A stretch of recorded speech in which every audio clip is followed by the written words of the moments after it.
do grande solo, do que nós podemos dizer de solo invictus, né? O grande e verdadeiro sol invicto, invencível, o sol invencível. Então, os cristãos estavam lá nas catacumbas. São Justino de Roma, o grande apologeta do século III, século II, século III, ele vem descrever o rito. Amanhã eu vou falar do rito descrito por São Justino de Roma. Então ele vem descrever como é que era o rito da Santa Missa naquela época, que era chamada de fração do pão. Se eles se enterravam para que não morressem por medo da morte, nem um pouco. Por quê? Porque eles ansiavam a morte, eles queriam a morte. A gente falou no sábado passado, eu acho, sobre o martírio. Eles queriam a morte, eles ansiavam pela morte. O problema, eles não queriam a morte antes do tempo deles. Eles queriam sim celebrar, né, os mistérios, celebrar os sacramentos, o santo sacrifício. Então eles se escondiam para ser eles mesmos. Basicamente era isso que acontecia. Eles se escondiam para que eles pudessem ser eles mesmos.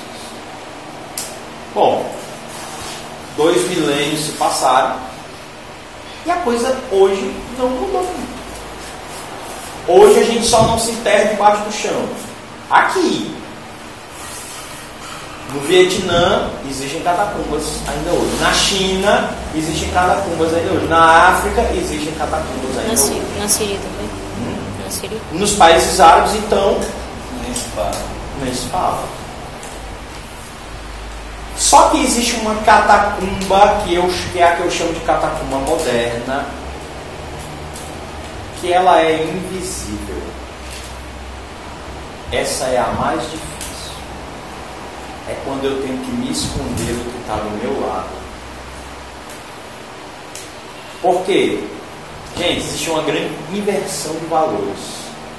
Os valores pregados hoje por muitas pessoas não são os valores evangélicos. Não são os valores que Jesus pregou. Não foi a proposta de Deus. Jesus em momento algum foi conivente. Por exemplo, um exemplo para vocês. Jesus fez milagre na Samaria. Jesus não fez milagre na Samaria, mas Jesus fez milagre samaritano. Jesus não misturou as coisas em nenhum momento. Perfeito ecumenismo foi mostrado por Jesus, ou seja, quem não está comigo está contra mim. Esse é o perfeito ecumenismo.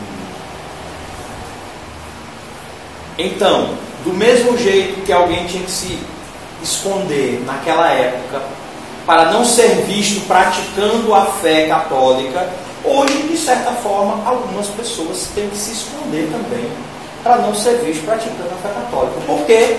Só que antigamente existiam pagãos ou judeus perseguindo. Hoje não.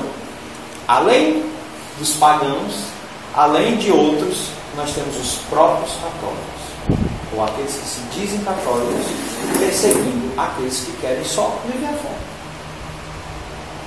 Ora, aí a pessoa veio dizer comigo, disseram, mas a igreja sempre teve crises. Ontem eu estava conversando sobre uma visão de Dom Bosco. São João Bosco tem uma visão seguinte, no ano, olha, vejam bem, o ano era 1862. Não sei se o Lucas conhece essa visão. Ano de 1862. Palavras de São João Bosco.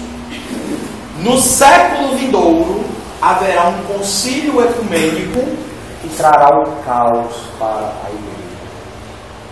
No ano de 1962 dá-se início ao Concílio Vaticano II. Estou aqui para condenar o concílio? Não. Estou aqui dizendo as palavras do santo. Só. E dizendo que existe um fato que 100 anos depois da proclamação, da predição, começou o concílio. Que foi proclamado por 2 anos de antecedência. Então, em 1960, né, foi proclamado, olha, os bispos foram convocados. Em 1962, o concílio começou. Tá? Exatamente 100 anos depois da predição. Não era a visão dele? A visão dele é, no século, ele não disse quando era, ele disse, no próximo século, né, no próximo século, acontecerá um concílio ecumênico que trará o caos para a igreja. Não é a minha palavra, isso é São João Bosco. Aí o que as pessoas podem fazer? Acho que ele não é doutor da igreja e tal, beleza, você confia em todos os outros sonhos, menos isso. Isso é uma esculhambação mental. Pois bem, aí a pessoa disse assim para mim, corretamente: sempre existiram crises na igreja, correto? Sempre. O problema é que as grandes crises da igreja eram todas morais. Era tudo crise moral. No século X, chamado século de chumbo. Por quê? Porque nesse século a igreja praticamente afundou. Onde em um século só morreram 6 papas assassinados por pessoas da igreja. Por gente dentro do Vaticano. Mataram 6 em um século. Só não afundou porque era de Deus, segundo Ludwig von Pastor. Né? Então, conversando com a Jéssica, a gente chegou em Rodrigo Borgia. Já ouviu falar nesse nome? Rodrigo Borgia, chamado Papa Alexandre IV. Alexandre XIV, né? 4 ou 14? 4. É porque, bicho, 4, 14, esse 1 que fica falando na tarde, doido. Então, o que acontece? O Papa Alexandre IV, a Jéssica me perguntava, ele foi aquilo que eu ouvi? Aí eu disse, foi. Eu não sei nem o que foi que você ouviu, mas ele foi. Ele e a sua filhinha Lucrécia não eram nem de longe flor que se cheirasse. Ele era altamente devasso, convocava orgias e mais orgias. A filha dele não ficava atrás. Lucrécia Borgia, né? Porém, existe algo que precisa ser dito. Em tudo que o Papa Alexandre IV falou como Papa, ele não negou a fé e não disse uma única heresia. Entenderam? Por quê? Porque aquilo que vinha, a inspiração do Espírito Santo para a igreja, não se contaminou com o pecado de Alexandre. Entenderam? Ou seja, o seu ministério petrino não foi... Exatamente. Ainda nem existia. Nem existia. Veio existir no Concílio Vaticano I. Mas o ministério petrino do Papa Alexandre IV não se contaminou com o pecado de Rodrigo Borgia. Vocês entendem isso aí? As crises da igreja foram crises morais. As crises teológicas não abateram os papas. Elas nasciam, obviamente, de dentro da igreja. As heresias todas nasceram de dentro da igreja. Mas não eram os papas. Até porque só quem pode condenar um papa é outro papa. Um bispo não pode condenar, não. Seja anátema. Tal. É bem assim. Então aqui eu busquei aqui São Gregório de Nazianzus, para não dizer que eu invento isso. São Gregório tem até livro. Né? Essa barbona dele parece um miojo antes de cozinhar. Bom, São Gregório de Nazianzus é o seguinte: ele é um dos padres da igreja mais espetaculares que eu já vi na vida. Ele me lembra muito o Rodrigo. Tipo assim, o método de didática que o Rodrigo tem, principalmente no Facebook. Se São Gregório de Nazianzus tivesse Facebook, seria daí para lá. Né? que acontece? São Gregório de Nazianzo, vou situar vocês aqui no ano 381. No ano 381, ao século IV, nós chegamos aí no Concílio de Constantinopla. Primeiro concílio da cidade de Constantinopla, para condenar os pneumatomáquios. Nome difícil, horrível, mas é o nome de uma heresia. Pneuma, espírito. Matomai, adversário. Então eles eram os adversários do espírito. É aquele que dizia que o Espírito Santo não é Deus. Se acreditar naquela época, depois do Padre Sabélio, depois do Padre Ário, acreditar naquela época que Jesus era Deus já era difícil, tanto que São Jerônimo disse que um belo dia a igreja foi dormir e acordou a Ariana. Quem dirá acreditar que o Espírito Santo também era Deus? No Concílio de Nicéia 325, disseram o seguinte, que Jesus é homousios, ou seja, é consubstancial ao Pai, ou seja, é feito da mesma coisa que é o Pai, ou seja, é Deus. Em 381 estava lá ele, Gregório, na sua cidade de Nazianzo, filho do bispo de Nazianzo, né? Filho do bispo de Nazianzo, que era um homem santo. A sua mãe era uma mulher santa, tinha fama de santidade em vida, então ele era filho de 2 santos, amiguinho. Né? O que acontece? São Gregório estava na dele. Estava na dele. Um dos maiores nomes da igreja, São Basílio Magno, irmão de São Gregório de Nissa, grande amigo de São Gregório de Nazianzo. Né? Grandes amigos. Extremissimamente, ou como diz Patrícia Poeta, extremissimamente, né, ela falou. A admiração que ele tinha por São Basílio Magno era uma coisa espetacular. O que acontece? São Basílio Magno chegou para Gregório e disse assim, ó, vou te tornar bispo. Simples assim. Tu vai virar bispo. São Gregório queria ser monge. Leigo. Queria ser monge. Queria uma caverna dessa aí e morrer lá. Mas São Basílio pediu que ele fosse bispo. Aonde? Constantinopla. A segunda Roma. São Gregório de Nazianzo se sagrou bispo e foi seu patriarca de Constantinopla. Gente, depois de Roma, era a principal sede da igreja. E tinha uma grande briga com Alexandria, né? Tinha uma grande briga com Alexandria. E geralmente Alexandria ganhava. Geralmente Alexandria ganhava. O que acontece então? São Gregório, né, o Papa convocou o Concílio de Constantinopla. Vamos resolver esse negócio do Espírito Santo logo. São Gregório era lá o presidente do concílio. É o venerável Concílio Ecumênico de Constantinopla.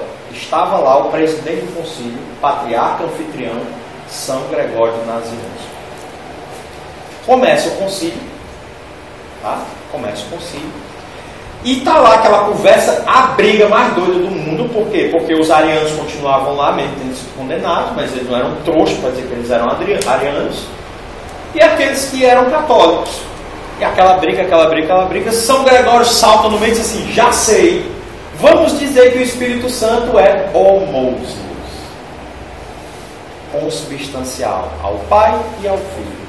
Meu amigo, deu uma briga, deu uma confusão, como diz o que estava vendo no trailer do filme, subiu uma catinga de pera tão grande. São Gregório fez o seguinte, olha, fiquem vocês aí com o concílio de vocês que eu vou me embora. No meio do concílio ele disse, eu não quero ser bispo, eu não quero ser presidente do concílio, vou me embora, vou virar monge. Saiu, virou, bateu a porta na cara dos bispos e foi embora. Foi embora e foi para dentro de uma caverna. Lá na caverna ele passou a escrever poemas. Gente, eu vou ler um pedacinho para vocês terem ideia do que eram os bispos segundo a ótica de São Gregório de Nazianzo. Para nós, ele não se exclui não. Para nós, prelados, digo-lhes gemendo, somos esses barrancos ásperos e perigosos, essas terras devastadas pela água, ocupamos mal os lugares eminentes, superiores do povo, escolhidos para ensinar, encarregados de distribuir às almas os alimentos divinos.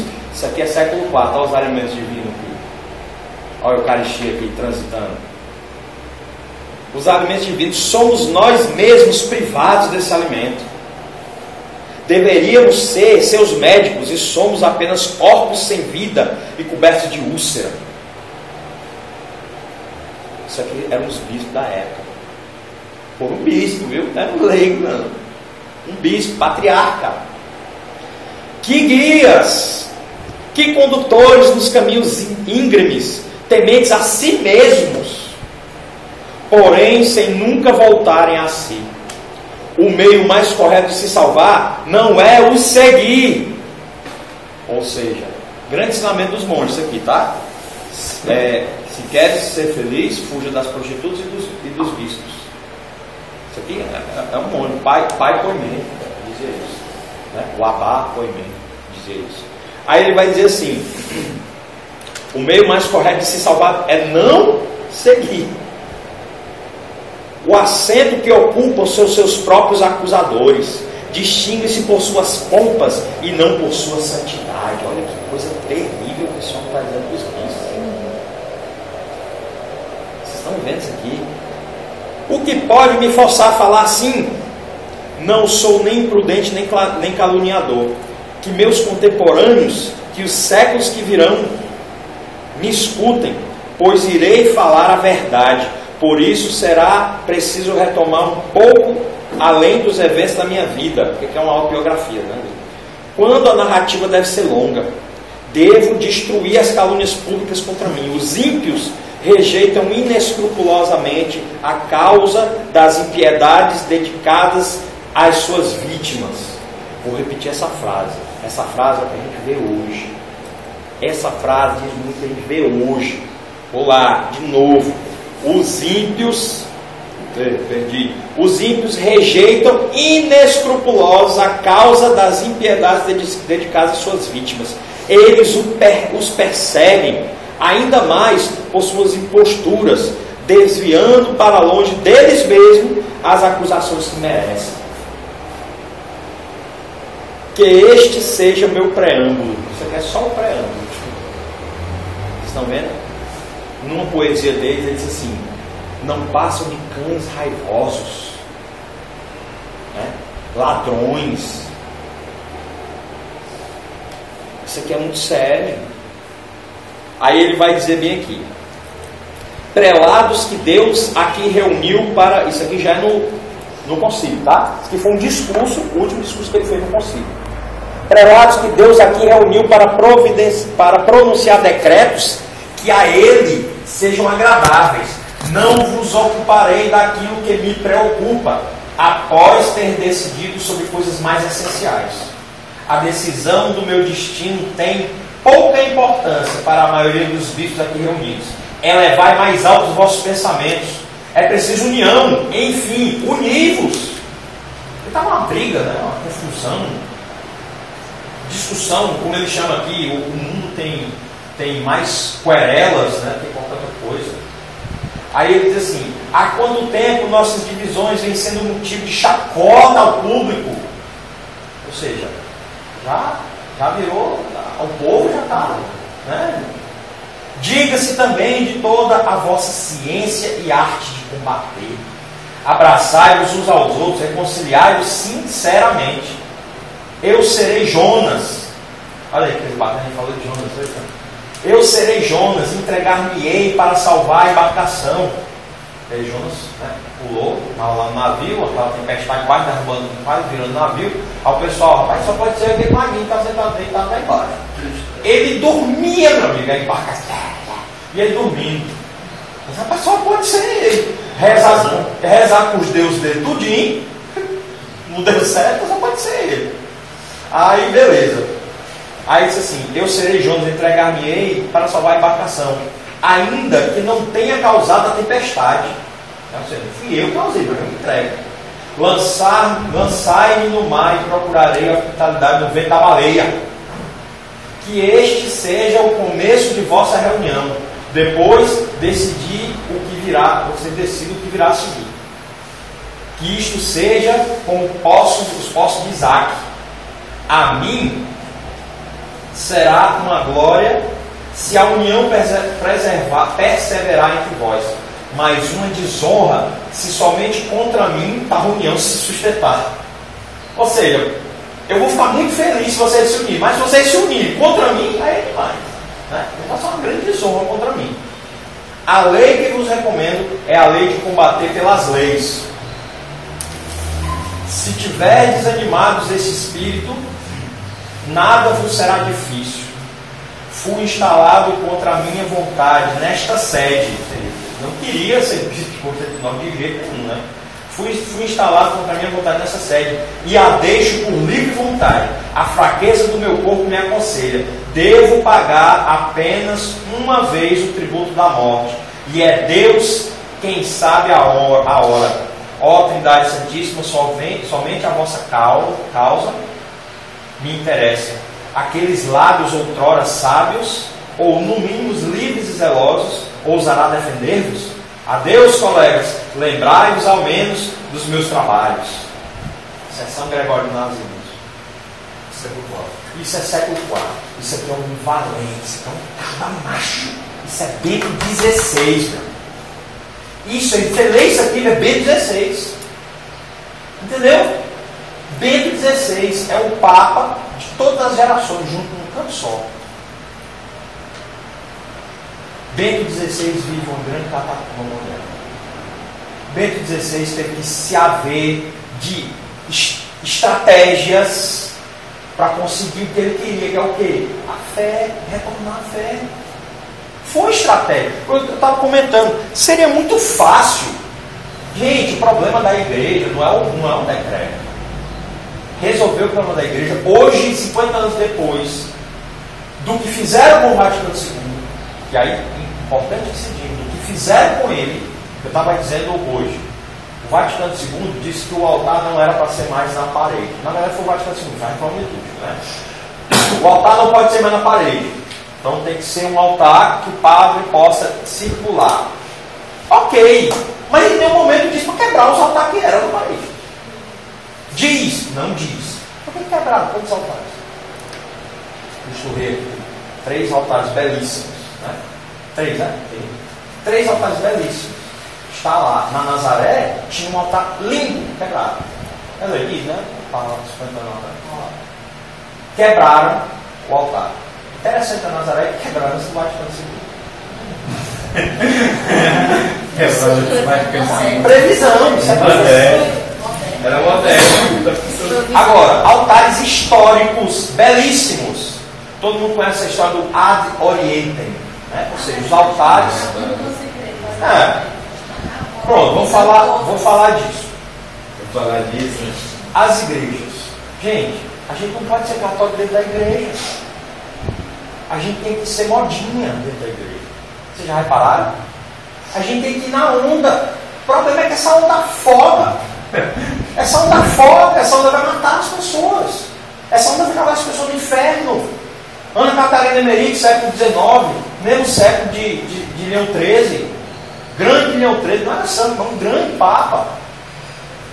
Né? Teve aquela visão lá, a conversa. Estava lá ele sentado, né?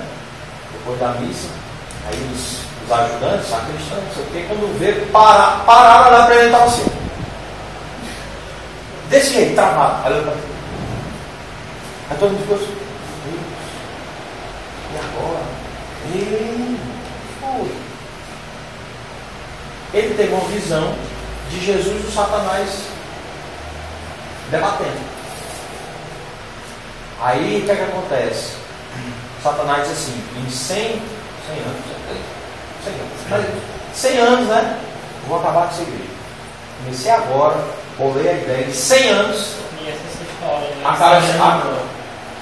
No final vira 100 anos, porque Jesus dá 100 anos a ele. Na verdade, ele queria um pouco, ele queria mais tempo e mais liberdade para acabar com a igreja. O que acontece? Vai acabar em 100 anos. 60 anos, eu consigo derrubar a igreja. E aí, quando ele vai 100 anos. Pronto, e aí o que acontece? E Leão XIII assistindo aquele negócio lá. Né? E assim, Aí o que acontece? Leão 13 se tranca no seu salão, no seu gabinete, e escreve o ritual romano de exorcismo e a oração de São Miguel Arcanjo. E institui solenemente a oração de São Miguel Arcanjo na missa. Século XIX. O que acontece no século XX? Tiraram. Alguém explica por que tiraram a oração. Sabe por quê? Sabe qual é a desculpa? Jesus já está no altar. Quem é maior que Jesus? Aí eles contaram. É a pergunta que se faz. Quer dizer que um Papa transformado para ter ficado doido. Não, eu não confio. É Jesus, mas vai que. Você entendeu? Então, ele lá escreveu a oração de São Miguel Arcanjo e instituiu para a igreja inteira, no mundo todo. Reza a oração de São Miguel, além das casas, você, na missa. Depois da comunhão. Na missa. Entenderam? O que acontece então? Gente, vai dizer que isso não é viver numa catacumba. Vocês viram o espanto da André quando olhou vocês saem? Não estou criticando a André, não se trata disso. Entendeu? Não é nada disso, mas o espanto dela é porque realmente não é normal. Os moldes de hoje não é normal. As pessoas olham para vocês como vocês estivessem erradas, como se vocês tivessem pecado mortal, como se vocês fossem para o inferno e já desobedecer na igreja. É o contrário. Até o Vaticano II era obrigatório, velho. A partir do Vaticano II tiraram a obrigatoriedade. Só. O Vaticano II não proibiu o uso do véu. O pessoal mais que enfrente a questão de você deixar o uso facultativo, a faculdade tem algumas coisas e a proibição. São duas coisas completamente bem distantes. Bem distantes. O que acontece? Vai usar o véu numa missa dessas paróquias aí, cara, vão bater em ti. Vai comungar de joelho, vai comungar de joelho na boca, para tu ver como os olhos das pessoas se viram para ti, como se você fosse errado. Como se. Aí o padre ainda veio dizer assim: você não pode comungar na boca de joelhos, porque isso é falta de humildade, porque você quer aparecer. Gente, vocês estão entendendo? A irmã dela não recebeu, tá na igreja do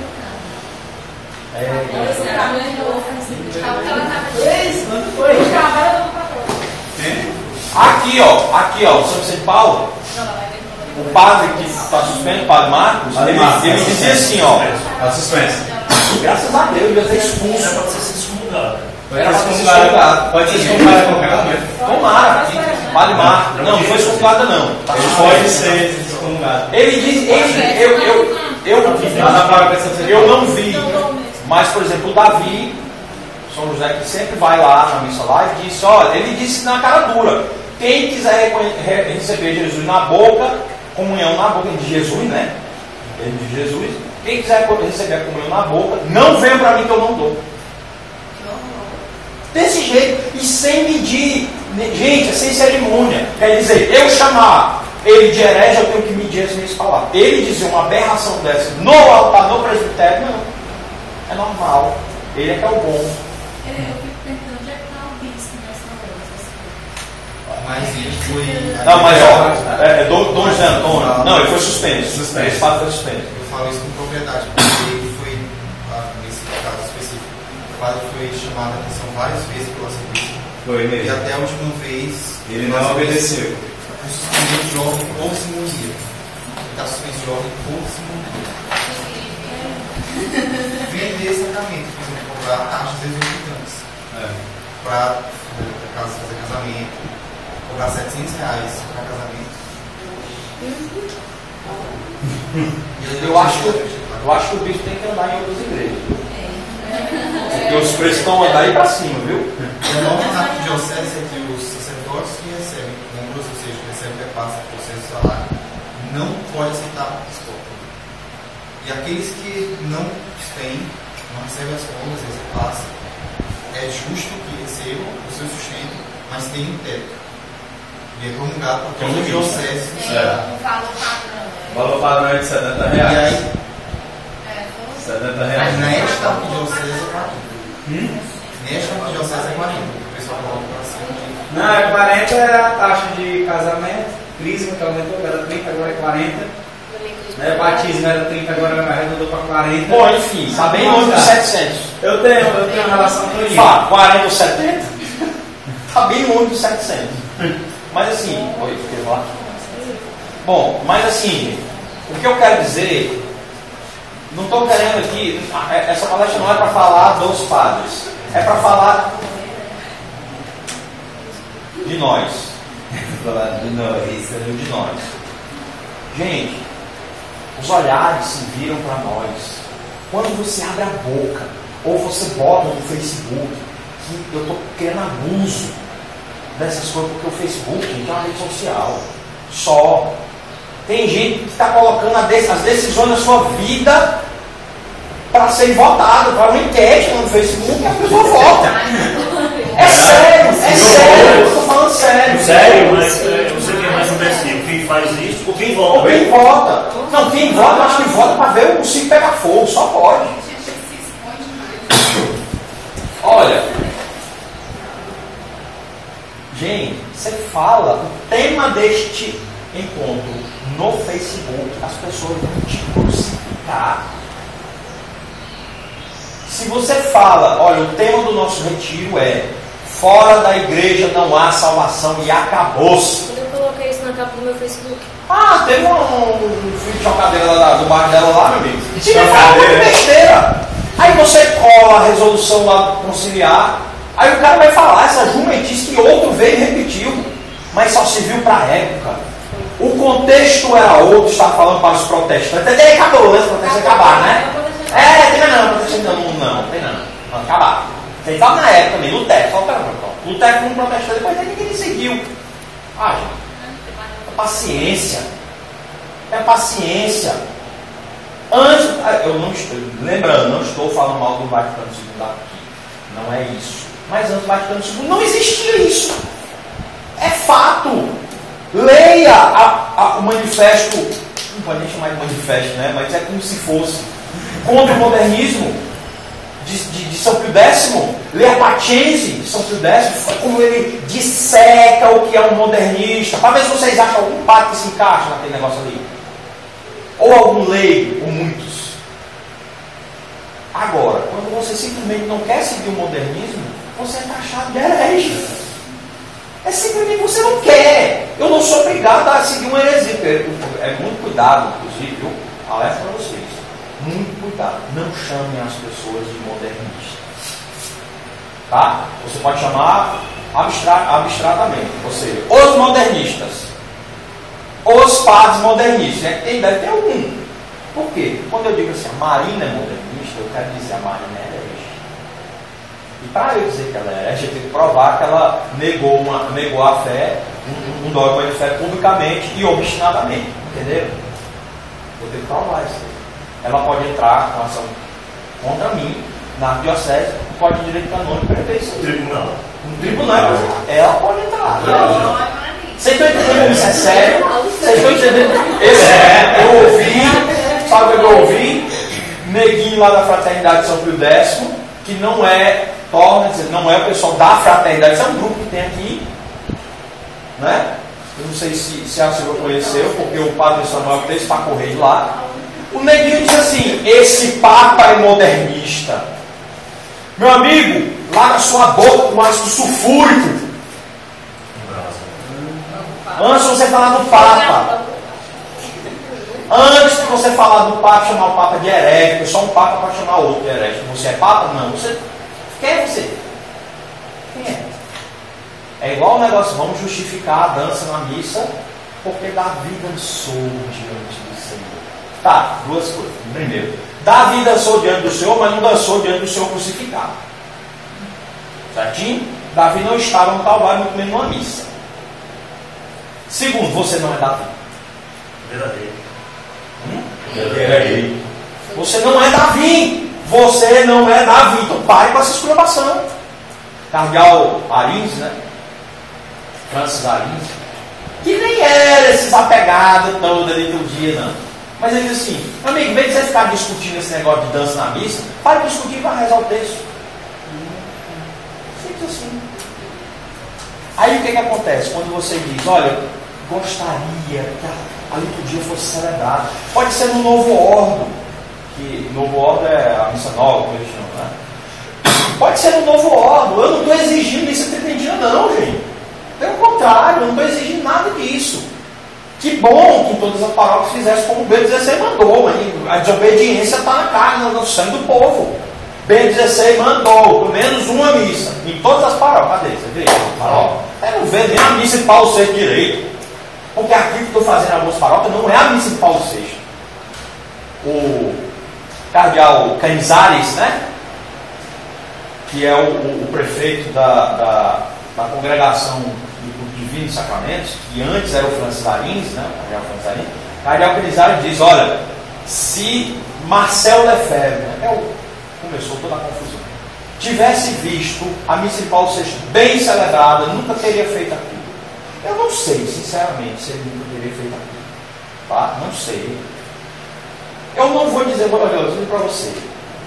Já foi algum no Rio Trentino? Não. Se eu disser para você que a riqueza de símbolos é a mesma, eu vou estar mentindo. Não é. Não é. O ato do padre vir do lado esquerdo, o direito, é simbólico. Ou seja, ele tem que fazer isso, ele tem que sair do esquerdo do direito. Todas as ações têm um significado. São 33 vezes que se faz o sinal da cruz numa missa. 33. Quem leu o livro Confissões do Inferno? Eu li o livro Confissões do Inferno, do padre Gabriel Amor.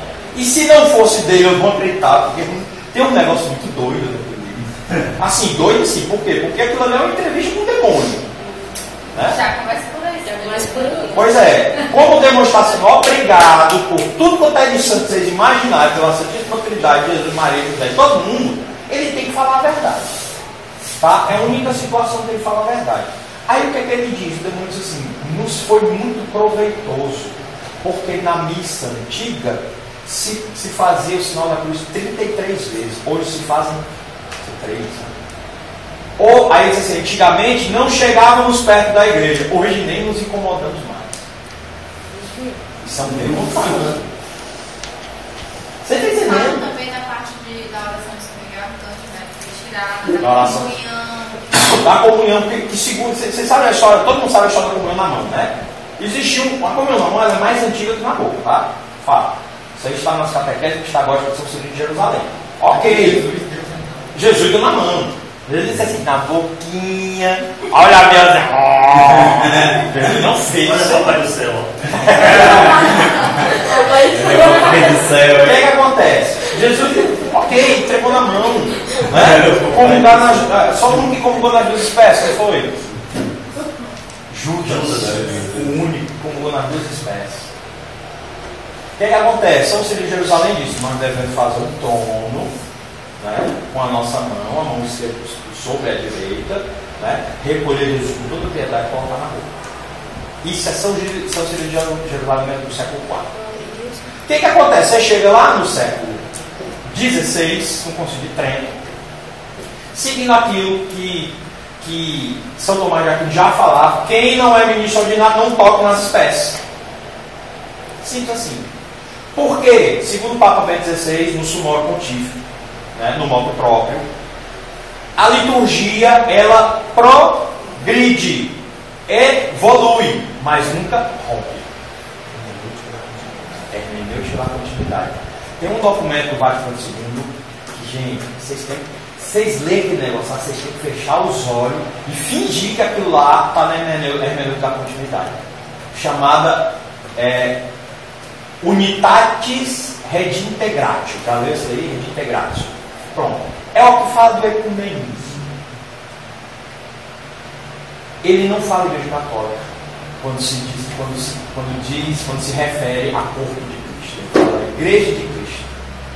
Não fala Igreja Católica. Ele fala Igreja de Cristo. Só existe uma parte que ele fala Igreja Católica quando ele diz que a Igreja de Cristo subsiste dentro da Igreja Católica. E ainda mais, se você ler e você tem que ler com muita boa vontade mesmo, para você botar dentro dos 16 documentos do Vaticano II e dizer, não, isso tudo aqui é católico, você tem que ter muita boa vontade, eu sei mas tem uma. Se você ler bem, ele praticamente diz, a igreja não é o corpo de Cristo, a igreja faz parte do corpo de Cristo. Entendeu? Como isso é perigoso? Olha, eu aprendi uma coisa, quando você tem que explicar demais determinada coisa, que aquilo não está dando certo. Se você ler a Patinha, se você ler a Mediator Dei, que eu te mostrei, do Papa Pio XII, gente, é clareza. Não dá, acabou, só na igreja tem informação, pronto. Aí vem o cara querer explicar, não é bem assim, Karl Rahner, né? Nossa senhora, Karl Rahner, meu Deus. Teólogo pós-moderno, né? Com todas as explicações mirabolantes. Dispensa a escolástica inteira, né? Santo Anselmo, Santo Tomás de Aquino, dispensa Santa Agostinho, dispensa tudo, porque ele é que é bom. Né? Ele é que é o bom. Aí chega o Bento XVI, Joseph Ratzinger, calma. A escolástica que era boa, gente. Santo Agostinho que é o bom. Duns Escoto! Duns Escoto! Quem era Duns Escoto na boca de Karl Rahner? Vocês sabem quem é Duns Escoto? É aquele que resolveu o problema da Imaculada Conceição. Só ele. É aquele que foi sabatinado por uma universidade inteira para provar a Imaculada Conceição. E ele chegou e disse, só depois de toda a dissertação, de toda a tese, ele disse assim, rapaz, assim, vou acabar com isso. Podia, convinha, logo fez, acabou, pronto. Então, podia. Convinha demais, fez. Simples assim. Hugo de São Vítor. Já leu o método de Hugo de São Vítor? Vou dar uma palestra sobre isso, tudo bem. Vou marcar um dia, né? Para dar uma palestra sobre o Hugo de São Vítor. Hugo de São Vítor foi dito por São Boaventura antes, até. Isso é a opinião de São Boaventura, claro, a igreja está dizendo. Mas São Boaventura é São Boaventura. Até São Tomás de Aquino era o maior teólogo da história da igreja. Hugo de São Vítor. Ele criou um método de aprendizado que, levou muita gente para o céu. Muita gente estudou para aquele método. São Tomás de Aquino, gente, eu não preciso falar mais nada. As pessoas têm. Hoje, se você for conversar com esses padres de hoje, eles têm ódio de Tomás. Ódio! Não pode ser tomista. Não, que é isso? Gente, você não pode ser tomista cego, abestalhado, como alguns são, e dizem inclusive que, se a filosofia não é tomista, não serve. Opa, peraí.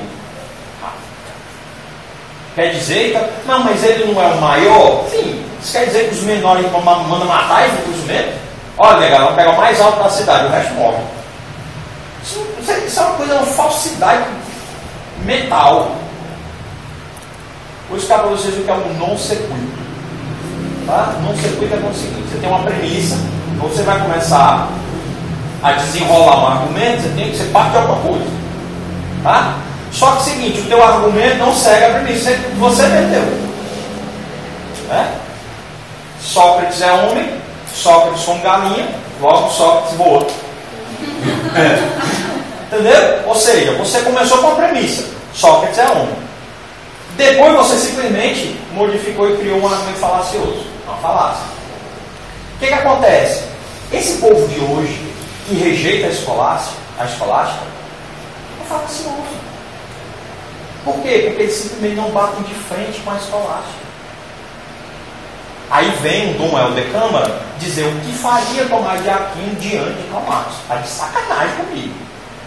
Karl Marx, meu amigo. Não. É um chute. Hã? Fazia dele de caminho. Não. Então, sabe quem foi? Olha, hoje o que a gente viu? Gente, comunhão na boca. O código de direito, a redenção de sacramento é belíssima, é belíssima. A redenção de sacramento, às vezes assim, o fiel tem o direito de escolher. Eu tenho direito de escolher escolher entre o quê? Entre a comunhão na mão e a comunhão na boca. A regra que se tem é comunhão na frente do padre ou do ministro. Só. Mas, porque o pessoal estava pegando e levando para macumba, né? Para fazer sacrilégio. O que acontece? Eu não sei como é hoje, faz muito tempo que eu não vou, mas antigamente a orientação dos ministros tinham em eventos grandes, como Renascer, Queremos Deus, não desce na mão, desce na boca da pessoa. No Vaticano. A partir de 2008, o Papa Bento XVI proibiu comunhão na mão. A partir de 2008. Vocês estão vendo como ele teve que usar? Gente, é muito fácil, por decreto, a gente ajeitar as coisas na igreja. O Papa faz um decreto, ó, negada. Vamos. Ei, pega o Thiago já. Não, a gente já vai, ele tá E já. Tá. Vamos matar o poder. Então o que acontece? É muito fácil, o Papa faz um decreto. A partir de hoje a igreja volta para o latim. 100% latim, que se lasque o vernáculo. Nossa, Ele não ia resolver tudo. Ele não ia. Ele não ia resolver um monte de problema. Promultis. O promultis que tem lá, então, por vós e por todos. Tem lá por vós e por muitos no latim. Né? Lá na missa lá do Papa, no Vaticano, é promultis. Por que aqui é por todos? Por quê? Porque tem problema na tradução. Na Alemanha também a tradução é por todos. Mas lá no latim é promultis. Acabou-se. Tinha resolvido? Não tinha resolvido? Pronto, resolveu todos os problemas. Resolvia. Não tinha mais a semana missionária, veio os peregrinos. Aí tá todo mundo preocupado. E agora, será que eles vão entender as músicas? Pronto, se tivesse latim, estava resolvido. Ou não tá? Tava. O Papa lá por decreto, a partir de hoje todos as missas em latim não querem nem saber. Só que, gente, o problema é que ele não ia resolver isso. A falta de fé. A falta de fé, ele não ia resolver com o decreto. O problema da igreja foi um estrago que foi feito. Que o Bento XVI estava tentando, com todas as forças, fazer. Agora, tem um rapazinho aí, que eu ouvi ano dizendo que o Bento XVI, que o Papa Francisco vai colocar ele como prefeito da congregação do culto divino. E aí, se ele fizer isso, tudo que Bento XVI fez, ele vai desfazer. A tendência, lógico, a gente não sabe, a gente está prevendo o futuro. Mas pelos hábitos dele, como bispo, como cardeal, ele vai desfazer. Lógico, ele não pode chegar e banir os modos contigo. Não pode. Né? Mas, ó, eu tenho direito de comungar na boca, mas eu tenho que fugir disso.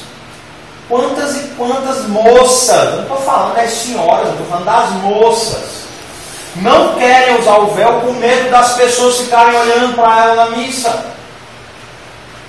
Quantas e quantas, já conversei com inúmeras, quantas e quantas, inúmeras. Não, eu sou doido para usar o véu, mas eu não posso, porque vai todo mundo olhando para mim. Posso estar todo mundo olhando para você, tem todo mundo ir embora, porque devia estar todo mundo olhando para o altar, tá, Jesus? Não devia todo mundo ir embora, estou fazendo o que ali?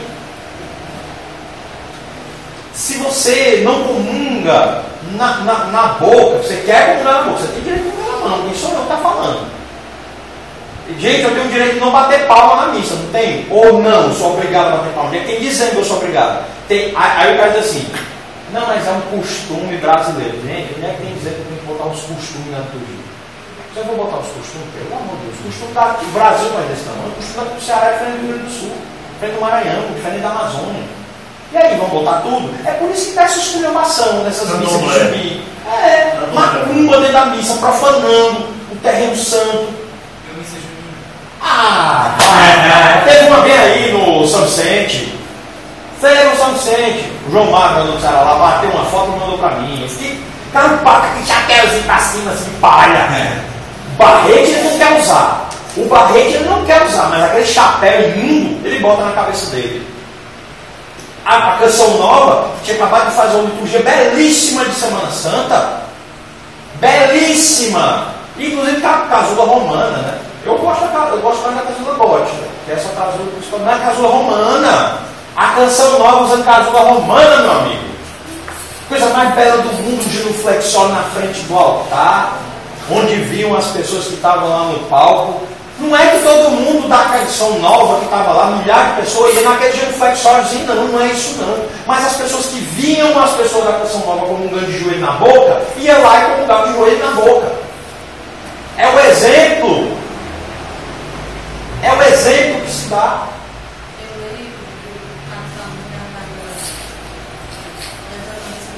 Ele pediu todo mundo comungasse de joelho na boca. E todos os fiéis cantaram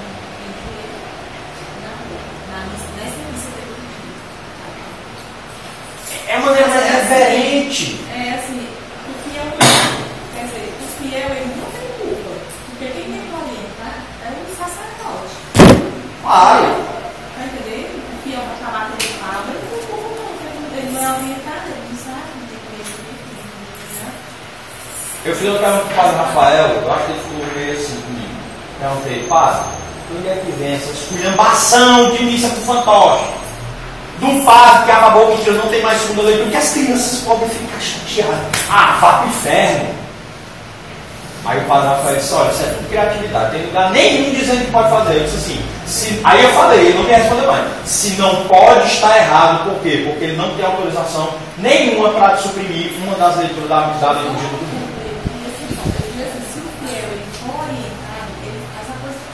Claro! Agora, os próprios padres, gente, as pessoas têm sede do sagrado. As pessoas têm sede de Deus. As pessoas têm sede. Isso daí é ilusão. Dizer que as pessoas botam a culpa no povo.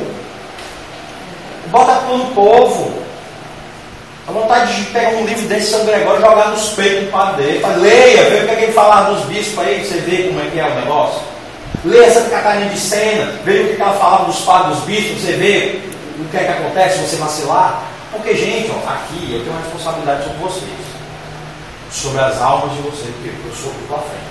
Agora, vocês imaginam um padre, vocês imaginam um bispo, agora vocês imaginam o Papa, o tamanho do peso que ele tem na sua. Já viu todo o Papa tá assim, ó. Todo o Papa veio 16 metros para tá assim. João Paulo II estava ficando um caracol já. Estava dando a volta. Gente, pelo amor de Deus.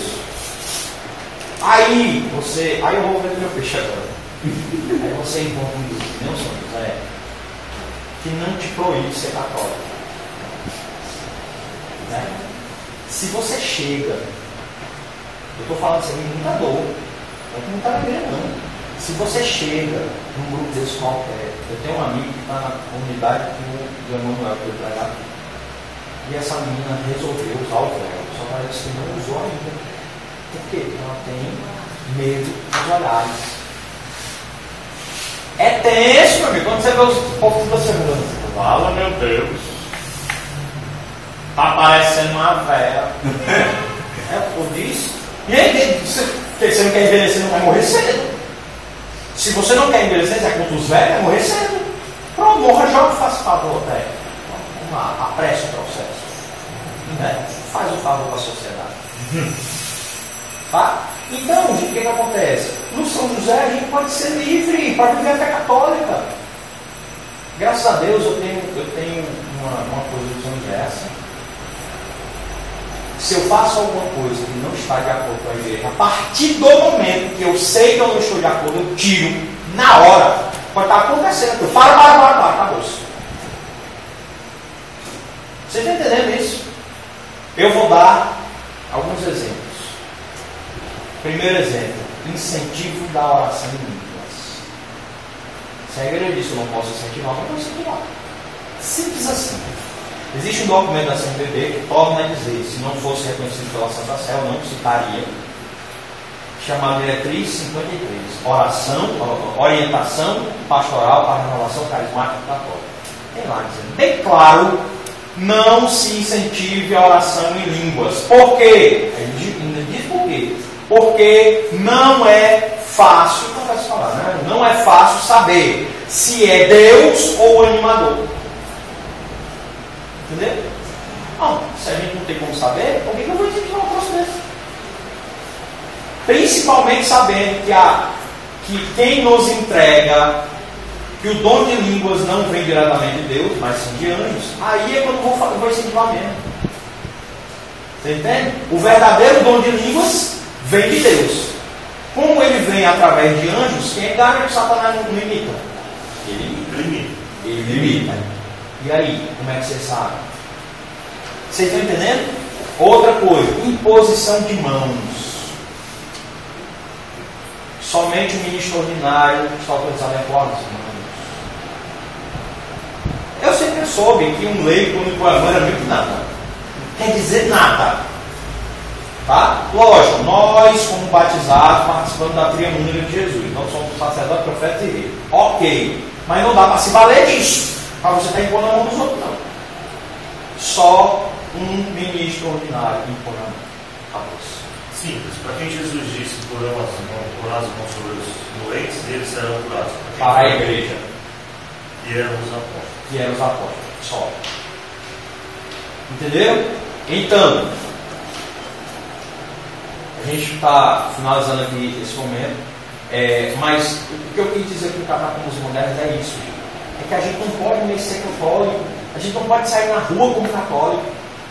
A gente não pode ter um crucifixo, um sacramental desse aqui de católico, que não dê aquela. Gente, não, isso aqui é a opinião minha, tá? Vou avisar logo e vou dar a minha opinião dele e não quer nem saber. Gente, cruz medonha, aquela cruz da JMJ. A cruz é torta, é colorida. Aí a pessoa diz, nada mais jovem que isso. Jovem, cacete. Gente, é sério. Não. Vamos pegar leve nesses lances, né? Nada mais jovem, você vai dizer, nada mais jovem que aquela paródia que fizeram com o Show das Poderosas. Nada mais jovem que aquele povo lá em Goiânia rebolando aquele viado, porque tinha um viado lá no meio. Vou falar assim, estou na pregação. Homossexual, viado. Ainda falar viado, eu falo também. Tinha lá no meio e o cara não escondia. E ele revelava assim, ó. Parecia que ele estava num show, como é que era? Leque de Jesus. E é isso? Maria para um lado, Jesus para o outro. Separaram a mãe do filho. Meu Deus, separaram a mãe do filho. Lá vem Jesus, pega Maria pela mão e sobe ela para o céu. Separaram a mãe do filho. Maria para um lado. Maria para o lado. Ah, gente. Aí quer que eu participe de um troço desse? Não dá, meu amigo. Quer que eu participe do Luan Santana, que fica mastigando os sutiã da menina? Aí agora vai tocar na JMJ? Você não tinha vergonha na minha cara de se dizer católico e tocar aquelas músicas medonhas que ele toca.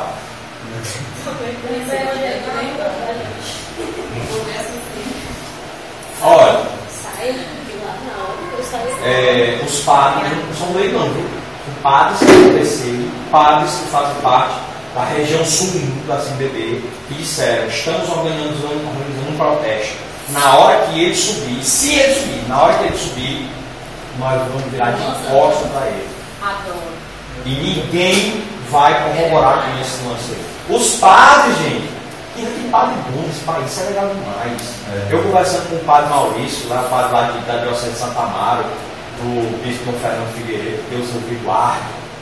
Né, como é que o bispo é doutor e patrício que faz aqui para os mártires, chama a Dilma para ler a primeira leitura. Ei, Jesus! Os mártires dessa hora, né? Devolva meu sangue, meu amigo, devolva meu sangue do nada. Chama a Dilma lá. Devolva meu sangue que tá dando. Bota o sangue dentro da mochila e vai se embora. Eu tô por fora. Igual o Zeca Pagodinho, vira e volta. Você está entendendo? Então, ele tentou até, assim, eu notei que ele tentou defender o bispo dele de uma maneira que, assim, a gente notava, ele não deixou, ele não escondeu que ele também não gostava desse lance. Mas ele está fazendo bem também, tá? Assim, o padre Marcelo, Marcelo, mudou de assunto. Muda logo, muda de assunto. Aí o que é que acontece? Ele, inclusive, me recomendou um livro que eu recomendo para vocês. Esse livro, gente, eu vi o título do livro, fala meu Deus, o coração balançou. Um livro que foi depois da ditadura militar, escrito chamado O Diabo Celebra a Missa. Olha o título do livro, o padre recomendou, falando desse tipo de sacerdote aí. Você tá vendo que isso é forte? O diabo. Tem Mercado Livre, tá? Tem Mercado Livre para comprar. O diabo celebra a missa, falando desse tipo de sacerdote. Olha, então, o pelo dele. A fumaça de Satanás dentro da igreja.